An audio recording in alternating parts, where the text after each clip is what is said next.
अच्छा जी, आज हम जिस टॉपिक की बात करने जा रहे हैं वो है एक्सेल में मैक्रोज क्या होते हैं। आज हम मैक्रोज की बात करेंगे कि मैक्रोज पर किस तरह से वर्किंग की जाती है और किस तरह से आपने अपनी वर्किंग जो है वो मैक्रोज पे परफॉर्म करनी है। स्टार्ट करते हैं जी आज के लेक्चर की वर्किंग। और यहाँ पर सबसे पहले जो हमें स्क्रीन नज़र आई, आज हमने यहीं पे क्लिक किया। आज से पहले हमेशा यहीं पे क्लिक करते रहे हैं, ये ब्लैंक वर्कबुक ओपन करते रहे हैं। तो हमारे पास यहाँ पर ना और भी बहुत सी चीज़ें आ रही हैं जिसके अंदर आपको मिलेगा मोर टेम्पलेट्स के नाम से एक ऑप्शन। आपने इस पर क्लिक करना है।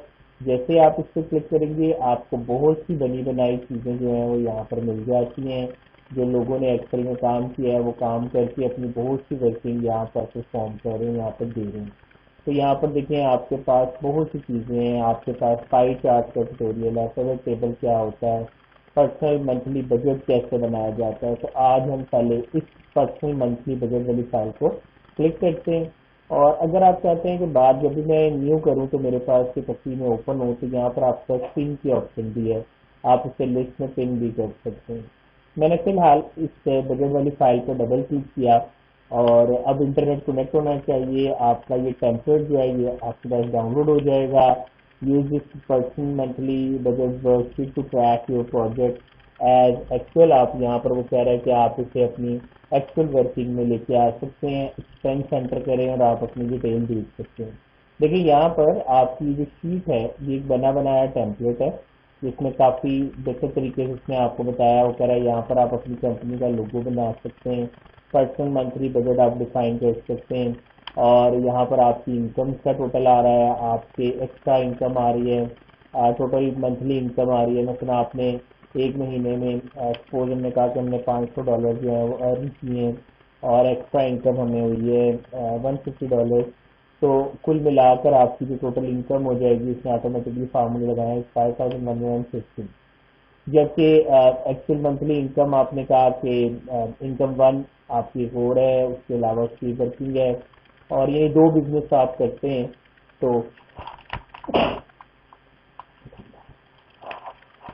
अगर आप दूसरे बिजनेस के हवाले से बात करें तो इसके अंदर आपकी जो इनकम वन है वो ये होगी, एक्स्ट्रा इनकम आपकी ये होगी। आप ये कह सकते हैं कि आपकी जो टोटल इनकम है वो इसके हिसाब से मूव ऑन करती है। फिर आगे इसमें हाउसिंग के हवाले से बताया आपकी एक्सपेंसेस भी होंगे, एंटरटेनमेंट एक्सपेंसेस होंगे, अगर आपने कहीं से लोन लिया हुआ है, ट्रांसपोर्टेशन एक्सपेंसेस हैं, इंश्योरेंस एक्सपेंसेस हैं, टैक्सेस हैं, और savings and investment, food, fats की अगर है, अगर आप तो गिफ्ट आपके पास, और ये सारे एक्सपेंसेस जो है वो आपके पास यहाँ आ जाते हैं। तो अगर आप देखें तो अब आप सब इस काबिल हो चुके हैं कि आप ये जो शीट्स हैं, ये जो टेम्पलेट्स हैं, ये बना सकते हैं। दोबारा देखते हैं मैंने कैसे किया था फाइल। अब ये मैंने किसी इसको पिन कर दिया था तो मेरे पास के ऊपर आना शुरू हो गया। मैं और देखना चाहता हूँ, मैंने मोर टेम्पलेट पे क्लिक किया। दिस टाइम मुझे जो सेटअप करना है वो ये करना है कि मैं चाहता हूँ कि मैं अपने बिजनेस से रिलेटेड कोई चीज़ जो है वो मुझे रिक्वायर्ड है। तो यहाँ पर देखें आपको डिफरेंट सजेशन सेक्शन जो मिलता है बिजनेस, आप यहाँ बिजनेस पे क्लिक करें। तो जैसे आप बिजनेस पे क्लिक करेंगे तो ये बिजनेस से रिलेटेड काफ़ी ज़्यादा चीज़ें जो है आपको मिल जाएंगी। ये इनवाइस है, आपको लास्ट टाइम मैंने इनवाइस के ऊपर थोड़ी सी बात भी की थी। एक इनवाइस का सैंपल जो है वो आपको दिया गया है। ब्लू बैलेंस शीट आपको दी गई है, उसके बाद कंपनी नेम है, सिंपल इनवाइस है, and lots of other things है देयर। आप यहाँ डैशबोर्ड देख सकते हैं कि सेल्स फोरकास्टिंग एंड ट्रैकिंग के हवाले से। तो ये मैं उम्मीद करता हूँ कि आप एक दो तीन कैटेगरी को देखेंगे और उसके अंदर से जाकर यहाँ पर जो वर्किंग है वो परफॉर्म करेंगे। अभी कुछ चीज़ें हमारी थोड़ी सी रहती थी तो पहले हम उसकी तरफ आ जाते हैं। तो हम बिल्कुल ब्लैंक वर्क बुक ही लेंगे और उसी के ऊपर काम करेंगे। तो मैं यहाँ पर आज आपके सामने बेसिकली कुछ एम्प्लॉयज़ की परफॉर्मेंस जो है उसको रैंक करना चाहता हूँ। मैंने कहा मेरी कंपनी का नाम है,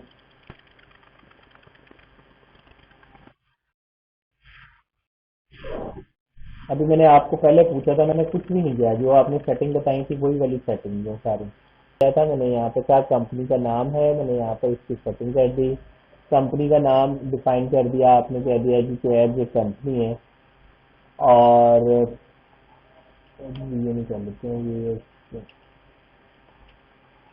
ठीक है जी। उसके बाद हम यहाँ आगे हमने कह दिया नेम है हमारे पास, नेम में हमने कह दिया ABC1, ABC2। अब जरा वो देखिएगा, आज मैं पहली दफा कॉलम में लिखने की बजाय इन नामों को रोज में लिख रहा हूँ। तो मैंने कहा ABC1 मेरा पहला एम्प्लॉय है, दूसरा, तीसरा, चौथा, तो मेरे पास तकरीबन 5 एम्प्लॉयज जो हैं वो मैंने यहाँ पर ले लिए हैं। ये मेरे 5 एम्प्लॉयज हैं जो मैंने यहाँ पर डिफाइन कर लिए हैं। अब इन 500 एम्प्लॉयज के अंदर इनकी मैंने परफॉर्मेंस देखनी है, तो मैंने यहाँ पे कहा कि ये इनकी जनवरी की परफॉर्मेंस है, टैब की परफॉर्मेंस है, एंड देन सो ऑन। आपको पता है कि आप यहाँ से अगर ड्रैग करते हैं तो एक्सेल ऑटोमेटिकली आपके पास जो है वो इस तरह से वर्किंग जो है वो परफॉर्म कर देगा। So we have the 5 employees name as ABC1 2 3 4 5 and we have the 12 month. अब मैंने इनको रैंक करना है कि आपने इनकी इनकी परफॉर्मेंस को डिटरमिन करना है कि कैसे है। तो हम अपनी परफॉर्मेंस को जब किसी भी स्टाफ मेंबर का हमारे पास हम उसका सर्वे लेते हैं तो हम उसको 5 नंबरों पर कैटेगराइज करते हैं, जिसमें आपने अक्सर देखा होगा कि नंबर 1 आपके पास होता है स्ट्रांगली डिसएग्री, यानी आप कहते हैं कि बंदा सही नहीं है। देन वी सेड डिसएग्री, आपको इससे इख्तलाफ रहा है।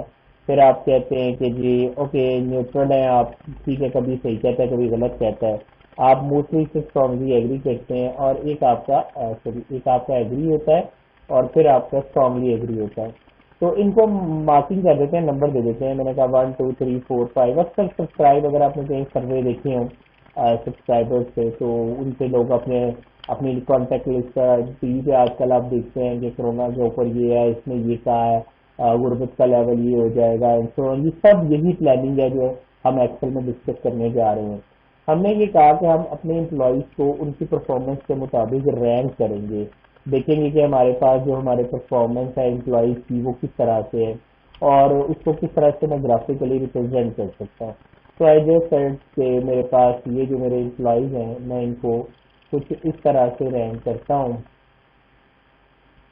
और मैंने 5 तक रैंक कर दिया। देखिए मेरा गलती से ना मैंने यहाँ पर इसको 6 रैंक दे दिया, जो कि गलत है।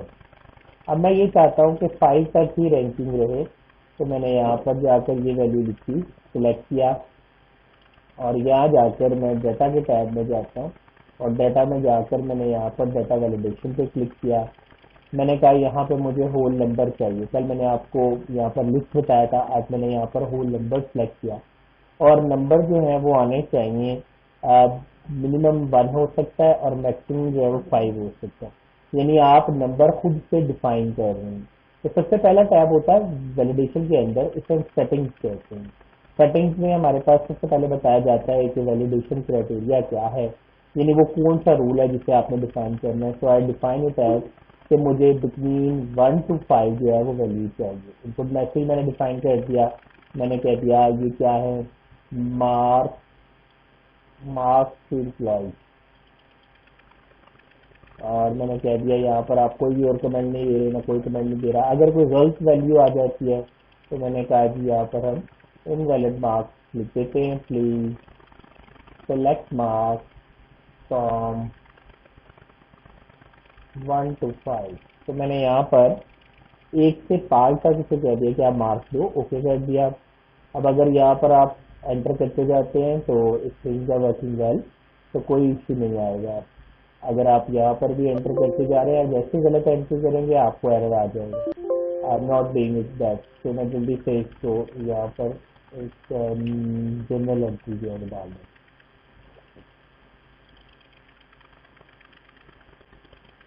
अब एक्चुअली मैं आज ये चाहता हूँ, कल मैंने आपको इसका एक क्लियर ग्राफ पढ़ाया था कि कैसे आपका ग्राफ वर्क करता है। अगर आप ओवरऑल टोटल देखें तो टोटल जो इसके टोटल देखनी है तो हम कैसे देखेंगे, फिर हम देखेंगे एवरेज से। मैंने कहा इक्वल AVERAG एवरेज, और इसका जनरल स्कोर यानी ABC1 का मेरे पास इसकी एवरेज निकाल ली मैंने, तो ये इसका जनरल स्कोर 3 आ गया। कंट्रोल R किया तो इनके जनरल स्कोर मेरे पास जो है वो आ चुके हैं। तो मैं यहाँ पर जाता हूँ और मैं इसे राउंड कर लेता हूँ। राउंड हम एक्सपेक्ट करते हैं कि अगर किसी ने भी 1 से थोड़ा सा भी ऊपर स्कोर किया तो 2, तो राउंड अप का फार्मूला जो है मैंने यूज किया, कोमा 0 और जैसे क्लोज, कंट्रोल R करके मैंने राइट साइड पे इसको फिल कर दिया। यानी अगर ओवरऑल देखा जाए तो ये जो स्टाफ है ये न्यूट्रल है, गुड है, ये थोड़ा बिलो एवरेज है, तो इसको हम वार्निंग दे देंगे। And this one we also find ABC 5 जो है उसके बारे में दी गई। पर अब मैं ये देखना चाहता हूँ कि टेन्योर वाइज एक ग्राफ की शक्ल में मुझे आइडिया हो जाए कि इस महीने के अंदर जो मेरे एम्प्लॉय थे उनकी वर्किंग कैसे थी एंड सो ऑन, आगे जैसे ही फिर इनकी आगे वर्किंग है वो मेरे पास उनके मुताबिक मैं चाहता हूँ। तो अगर आप इनका मंथली बेसिस के ऊपर यानी आप देखिए कहते हैं जनवरी के अंदर एम्प्लॉयज के दरमियान क्या रिलेशन रहा है, तो यहाँ पर आप इसका टेन्योर देख सकते हैं कि आप यहाँ पर वैल्यूज दे दें। मैंने इसकी एक स्पार्क लाइन बनानी है। ध्यान से देखना, आज का लेक्चर इंटरमीडिएट लेक्चर्स में बड़ा अहम लेक्चर है। स्पार्क लाइन बनाना चाहता हूँ, एक ऐसी लाइन जो मुझे शो करेगी कि यहाँ क्या मेरी वर्किंग जो है वो हो रही है। एक और तरीका ये भी है कि मैं अपनी तमाम वैल्यूज को सिलेक्ट करता हूँ। तमाम वैल्यूज को सिलेक्ट करूँ, मुझे पता है कि मेरे पास 5 है, मैंने अपनी पूरी रैंकिंग को 5 फिगर में डिवाइड कर लिया, स्टार्टिंग फ्रॉम 1 2 3 4 5 6 1 2 3 4 5 तक। तो मैं इसको कंडीशनल फॉर्मेटिंग से भी मैनेज कर सकता हूँ। कंडीशनल फॉर्मेटिंग पे क्लिक करता हूँ, मैनेज रूल में जाता हूँ, मैनेज रूल में न्यू रूल पे क्लिक करता हूँ। आज से पहले मैंने आपको सिर्फ ये पढ़ाया है format only cells that contain. तो अब यहाँ पर मैं एक वैल्यू जो ले रहा हूँ, मैंने कहा format all cells based on this values और दिस और दिस और दिस। तो जो भी आप यहाँ से लेना चाहते हैं वो आप ले सकते हैं। मैं उम्मीद करता हूँ कि बड़ी सिंपल सी है कि डुप्लीकेट वैल्यूज को चेक करेगा, यूनिक को चेक करेगा, रेंज को चेक करेगा, फार्मूलों को मैं एक्सपेक्ट करता हूँ कि आप खुद स्टडी करेंगे। मेरे पास बने बनाए कुछ स्टैंडर्ड्स भी मौजूद हैं, तो मैं उन स्टैंडर्ड्स में आता हूँ। ये बने बनाए आपके पास आइकन सेट्स है, डाटा सेट्स हैं, ये कलर वाइज आपको मिल जाते हैं। आपकी कलर स्कीम्स हैं, ये स्कीम वाइज एडजस्ट हो जाती हैं कि किस महीने में अगर आपने इसको रेडिश पे शो करना है तो कहाँ पर कौन सा एम्प्लॉय जो है वो ब्लू एवरेज जो है वर्क कर रहा है और कहाँ पर नहीं। मैं यहाँ पे आइकन सेट यूज करता हूँ और मैं यहाँ पर जो आइकन सेट यूज कर रहा हूँ वो मुझे 5 वाला सेट जो है वो यूज करना है। तो मैंने यहाँ पर 5 ले दिया, 2 3 हम 2 3 4 हम समझते हैं गुड है, जबकि 5 is considered to be exceptional. आप ये ले सकते हैं, ये कैटेगरी डिफाइन कर लें, इससे आपको आइडिया हो जाएगा कि एम्प्लॉइज को देखते साथ ही मुझे पता चल जाता है कि नंबर को मुझे पढ़ने की जरूरत नहीं है। ग्राफ बेटर रिप्रेजेंटेशन देते हैं, अगर आप इस तरह से देखना चाहते हैं तो सिर्फ 1 और 2 डाउन में आएगा, 3 न्यूट्रल में आएगा, जबकि 4 है। तो मैं यहाँ पर इसको इस 5 वाली कैटेगरी में ये 5 रेटिंग स्टार्ट में ले आता हूँ। तो एक तरीका मेरे पास ये है कि मैं इस तरह से भी इसको देख सकता हूँ। दूसरा तरीका, अभी मेरा एक चीज और देखिएगा, मैं यहीं पे 1 मिनट के लिए रोकता हूँ, एक नई चीज बना लेता हूँ। मैं इस डाटे को, जो मेरे पास डाटा आ रहा है यहाँ पे, जो मैंने यहाँ पे इसको सेलेक्ट किया हुआ है, मैं इस डाटे को दोबारा से कॉपी करता हूँ। आज से पहले मैंने हमेशा आपको यहाँ से कॉपी करना सिखाया। नई शीट पर जाकर आप यहाँ क्लिक करते थे और आप कंट्रोल वी दबाते हैं। मैं आज कंट्रोल वी नहीं दबा रहा, मैं होम पे क्लिक करता हूँ, पेस्ट में जाता हूँ और यहाँ से पेस्ट वैल्यू अगर आप पेस्ट करना चाहते हैं, आप नंबर वैल्यू पेस्ट करना चाह रहे हैं, फॉर्मेटिंग लेके आना चाह रहे हैं, आप सब कुछ यहाँ पर डिफाइन कर सकते हैं। मैं पेज सेक्शन में जा रहा हूँ, आप फार्मूला पेस्ट कर सकते हैं, value, format, comments, validation, sources, borders, width, formulas, values, जो भी आप देना चाहते हैं। मैंने यहाँ पे ऑल पे क्लिक किया। अगर मैं इन वैल्यूज से कोई ऑपरेशन करना चाह रहा हूँ, इन्हें मल्टीप्लाई, डिवाइड, ऐड, ये सब करना चाह रहा हूँ, वो कर सकता हूँ। अगर कोई वैल्यू खाली है तो मैं इसको छोड़ सकता हूँ, स्किप कर सकता हूँ, बट मैं ये नहीं चाहता, मैं यहाँ पर ट्रांसपोज चाहता हूँ। तो मैंने यहाँ पर ओके कर दिया। जैसे आपने ओके किया, अब आपके पास एक चेंज आ गई है। चेंज क्या है कि देखिए, जो चीज आपके पास कॉलम में लिखी हुई थी वो रो में आ गई है और जो रो में लिखी हुई थी वो कॉलम में आ गई। तो यू गॉट इट एज आपकी वैल्यूज, रोज वाली वैल्यूज कॉलम में और कॉलम वाली वैल्यूज जो है वो रोज में चेंज हो गई है। तो आप यहाँ पर देख सकते हैं कि आपके पास रोज कॉलम में और कॉलम रोज में आ गई।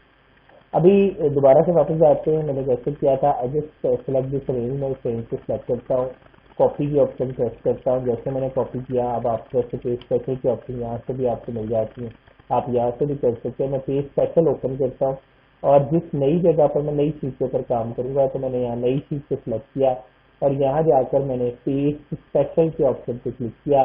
तो वी हैव हियर, कॉपी कर लेते हैं एक दफा दोबारा से, कॉपी, और उसके बाद आप नई शीट पर जाकर पेज सेक्शन में चले गए और आपने कहा है कि आप पेज लिंक करना चाह रहे हैं। इससे क्या होगा, मैंने जस्ट पेस्ट लिंक किया, सेम जो स्लाइड प्रीवियस मुझे यहाँ पे नजर आ गया, जैसे यहाँ था वैसे ही वहाँ आ गया। बट देखिए मैं यहाँ कहता हूँ कि जो ये वाला पर्सन था ना, इसकी परफॉर्मेंस यहाँ पर कुछ डाउन है। आई जस्ट प्रेस 1, मैंने जैसे ही यहाँ पे 1 लिखा, मई में ABC1 में मैंने 1 एंटर किया, मई में ABC1 मैंने 1 एंटर किया, तो देखिए C3 पर मई में ये ऑटोमेटिकली 1 हो गया। जबकि जहां मैंने नॉर्मल वे से कॉपी किया था वहां ऐसी कोई बात नहीं हुई, मई में ABC1 यहाँ तो ही लिखा हुआ है। तो मैं उम्मीद करता हूँ कि पेस्ट एज लिंक क्या होता है, अब पेस्ट का कोड क्या होता है, पेस्ट वैल्यूज क्या होता है और सिंपल पेस्ट क्या होता है, अब आप इन सब चीज़ों की अच्छी तरह से प्रैक्टिस करके देखेंगे। अभी वापस अपनी इस चीज़ पे आए थे, मैं इसकी स्पार्क लाइन बनाना चाहता हूँ कि जनरल में इम्प्लाइज की रेटिंग कैसे जा रही थी, कैसे वर्किंग कर रहे थे। मैंने यहाँ क्लिक किया है, मेरे पास बहुत से ऑप्शन है जिनके ऊपर मैं काम करके वर्किंग कर सकता हूँ, लेकिन अभी फिलहाल मुझे जो ऑप्शन ढूंढनी है वो है इंसर्ट के टैब के अंदर, ऑप्शन का नाम है स्पार्क लाइन। मैंने स्पार्क लाइन पे क्लिक कर दिया। स्पार्क लाइन में आपको 3 चीजें नजर आ रही है। अभी फिलहाल मैं पहली चीज की बात कर रहा हूँ जिसको मैं लाइन कहता हूँ। मैंने लाइन पे क्लिक किया, आपने इसकी रेंज डिफाइन करनी है, मैंने ये रेंज डिफाइन कर दी। तो ओके पे क्लिक करने पर आपको नजर आ रहा है कि 2 एम्प्लॉइज जो है वो ठीक परफॉर्मेंस है, उनकी टॉप पर है, और 3 एम्प्लॉइज बिलो एवरेज है। मैं बाकी सारों को देखना चाहता हूँ और फिर इन द एंड में जनरल कैटेगरी भी देखना चाह रहा हूँ। तो जनरल में एक एम्प्लॉय जो है वो कह रहा है इज नॉट परफॉर्मिंग वेल, बाकी तकरीबन सारे एम्प्लॉइज जो हैं वो सही वर्किंग जो है वो परफॉर्म कर रहे हैं। स्पार्क लाइन एक लाइन की शक्ल में सेल ग्राफ है। ऑफिस 2010 के बाद के तमाम वर्जन में ये ऑप्शन आपको मिलेगी, उससे पहले वर्जन में ये आपको ऑप्शन नहीं मिलेगी। मैंने C2 पे क्लिक किया, दोबारा मैं यहाँ पर देखता हूँ स्पार्क लाइन बनाना चाह रहा हूँ, मैंने क्लिक किया, उसी तरह से इंसर्ट पे स्पार्क लाइन में लाइन के ऑप्शन पे सेलेक्ट किया, रेंज डिफाइन कर दी ताकि मैं देख सकूँ कि this time I am using it at that place. तो यहाँ पर मैं क्लिक करता हूँ और मैंने यहाँ पर जाके कह दिया कि मैं ABC1 एम्प्लॉय जो है उसकी परफॉर्मेंस का ग्राफ देखना चाहता हूँ। मैंने कहा insert spark line click and then decide the range, average आपने सेलेक्ट नहीं करनी है। ओके पे क्लिक कर दिया। अब ये ग्राफ आप यहाँ से ड्रैग कर दो। तो सिर्फ इस ग्राफ को देखकर मैं बता सकता हूँ कि इस पूरे साल के अंदर जो मेरा एम्प्लॉय 1 है,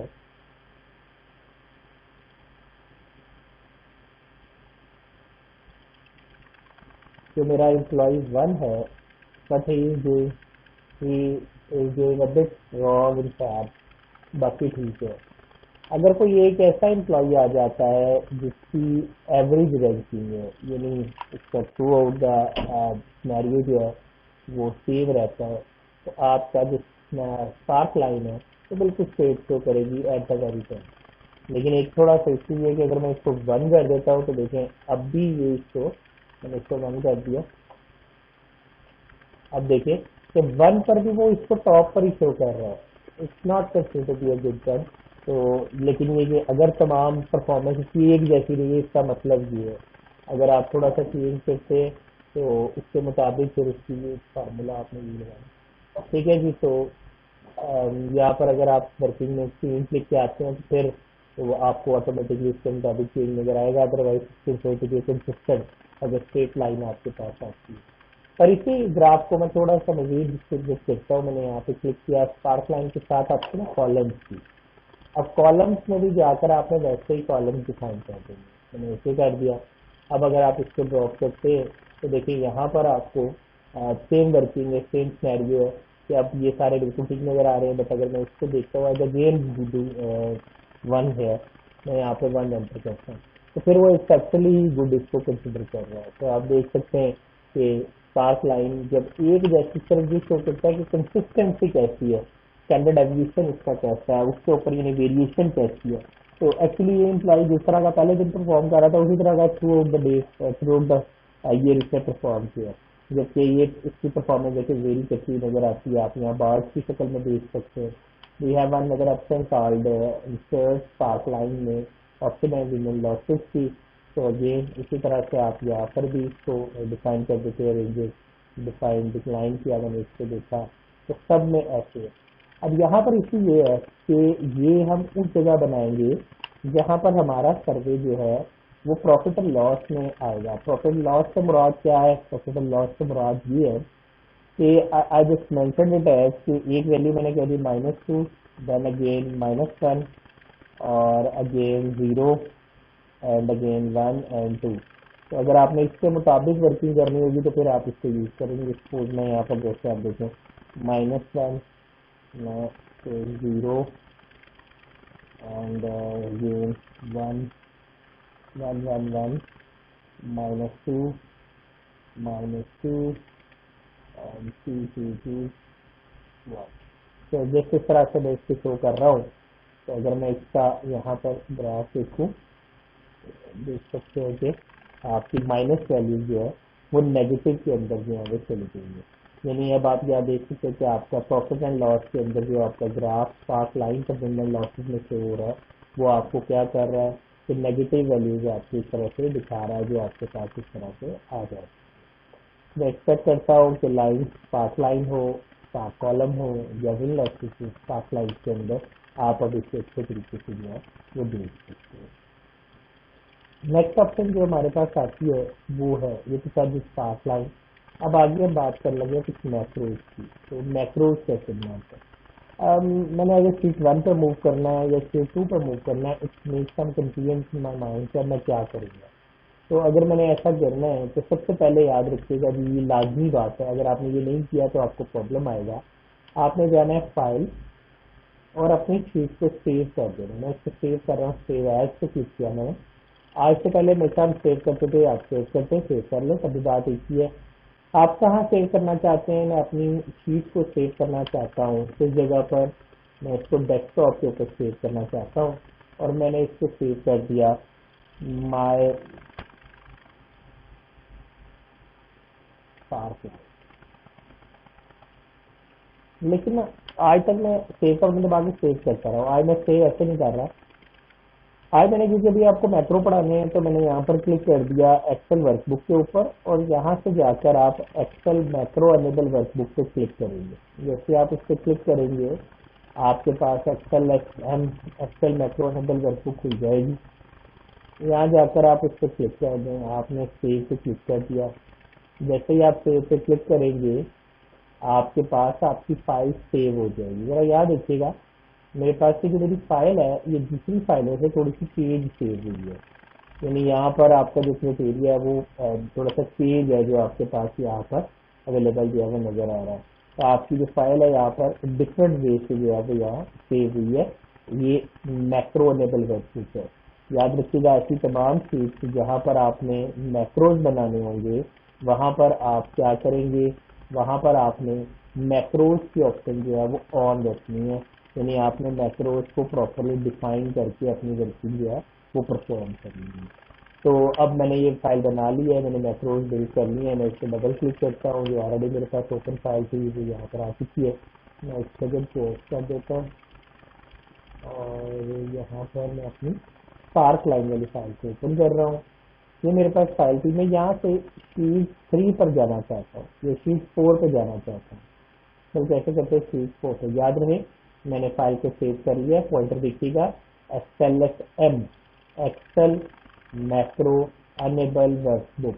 तो आपने XLSM किया। एक और काम आपने करना है कि आपने यहाँ से जाना है फाइल में और ऑप्शन में जाना है। जिनको मैंने थर्ड पढ़ लिया हुआ पहले, उन्हें ये बात पता है कि यहाँ पर आपके पास कस्टमाइज रिबन के अंदर एक रिबन है डेवलपर के नाम से। मैंने ये ऑन कर लिया है। मैं रिपीट करता हूँ, मैंने क्या किया था, मैंने कहा फाइल ऑप्शन के अंदर कस्टमाइज रिबन, देन डेवलपर का टैब मैंने ऑन किया, मैंने ओके कर दिया।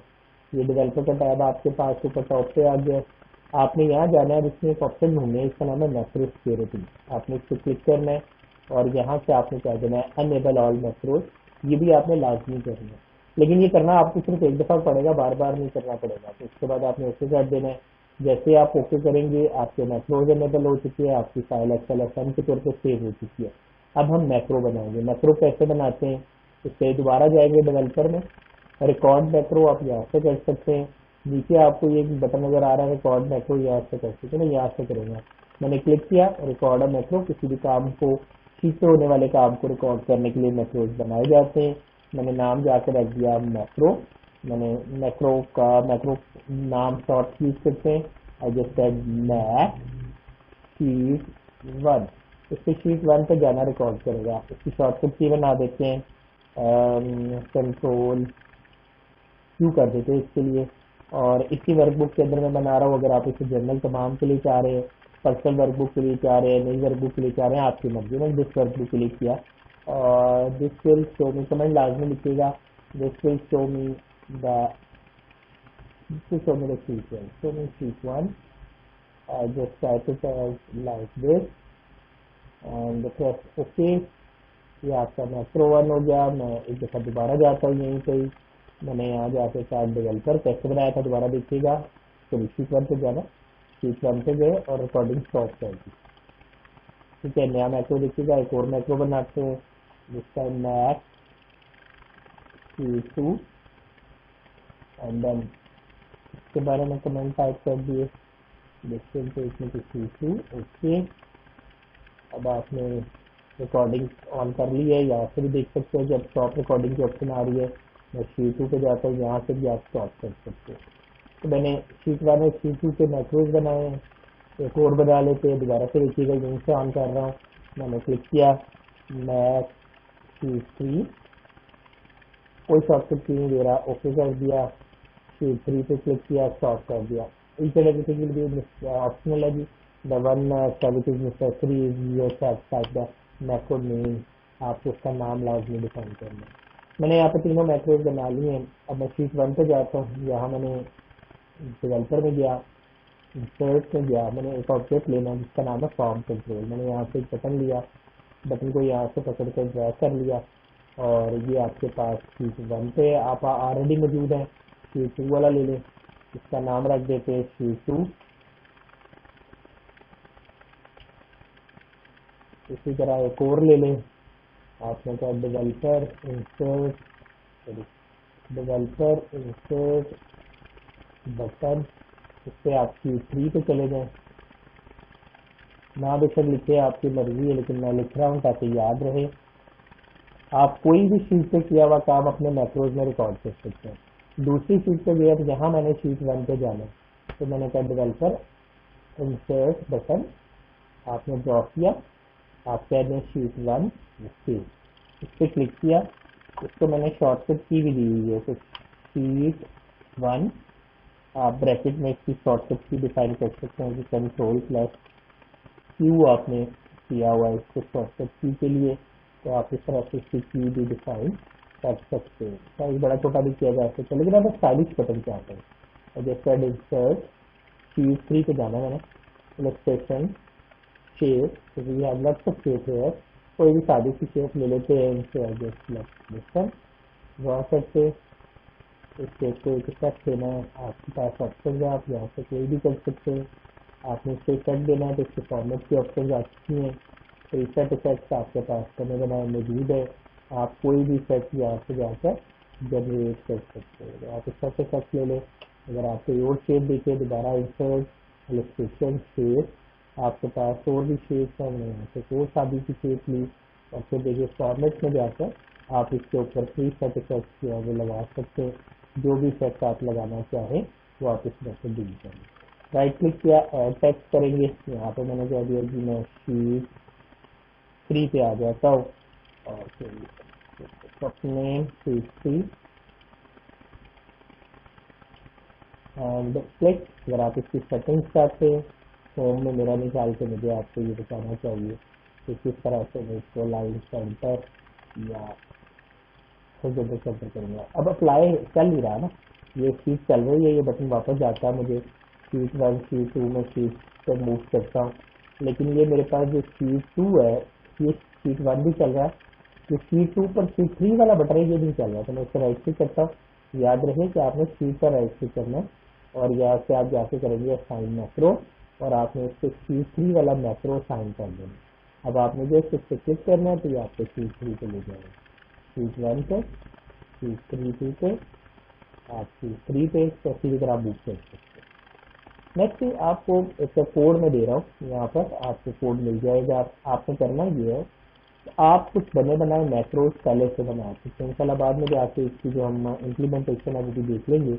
मैंने देखे डेवलपर में गया, कैसे उठाना कोड, इसी तरह से आपने कहा क्लिक, यहाँ पर ऑप्शन आ रही है विजुअल बेसिक की, आपको इस पर क्लिक करना है और यहाँ पर आपके पास एक बना बनाया मुझे यहाँ पे कोड नज़र आ रहा है जो कि मैं यहाँ पे देख सकता हूँ। मुझे यहाँ पर नेट से भी आपको ये कोड मिल जाता है, आप मैक्रोज के अंदर इस कोड को देख सकते हैं। व्यू ऑफ मॉड्यूल्स हैं आपके पास, आप मॉड्यूल में जाकर इसको देख सकते हैं। तो जो भी आपने ये कोड नेट से आपको मिल जाता है आप इसे सर्च कर सकते हैं। इसके बाद जब आप कोई भी अमाउंट डालते हैं और इसका अप्रोप्रिएट फंक्शन यूज करते हैं तो हम इसके बारे में जो है वो यहाँ पर जाकर देख सकते हैं कि कैसे आपने इस फंक्शन को जो है वो पास ऑन किया है। तो इंशाल्लाह नेक्स्ट लेक्चर में हम इसकी तरह पढ़ेंगे, तकरीबन 3 मिनट मेरे पास रहेंगे। तो जिसका आपने इस सेल का रेफरेंस देना होता है, तो जैसे आप इसका रेफरेंस देंगे तो हमारे पास इसकी जो वैल्यू है वो करेंसी में लिखी नजर आ जाएगी। तो यहाँ पर मेरे पास एल इफेक्ट है इसलिए नहीं चल रहा, तो आप इस तरह से इसको देख सकते हैं। इंशाल्लाह नेक्स्ट लेक्चर में हम ये पढ़ेंगे कि किस तरह मैं अपनी इनवॉइस के ऊपर मौजूद अमाउंट को रुपीज़ की शक्ल में जो है वो लिख सकता हूँ या उसे रुपीज़ की शक्ल में डिफाइन कर सकता हूँ। तो ये हमारे पास नेक्स्ट लेक्चर होगा। इंशाल्लाह नेक्स्ट लेक्चर में हम एक्सेल का ये वाला जो इंटरमीडिएट पोर्शन है उसको भी डेवलप कर देंगे और कोशिश करेंगे कि फिर आगे फर्दर जो भी आगे प्लानिंग होती है वो इंशाल्लाह उसके ऊपर फोकस किया जा सके। यहाँ तक अगर कोई क्वेश्चन पूछना चाह रहे हैं तो आप पूछ सकते हैं कि यहाँ तक आपको बातें क्लियर होगी। आज मोटी मोटी बातें हमने की हैं, कुछ सोल्यूशन फॉर्मेटिंग से रिलेटेड बात की, कुछ पाथ लाइन की बात की और इसके बाद हमने मैक्रोज की बात की। तो 3 टॉपिक हैं जो आज हमने कवर किए हैं। अभी इसके बाद मैं दोबारा लिंक ड्रॉप करूंगा और वो आपका प्रॉब्लम का लेक्चर होगा। आपने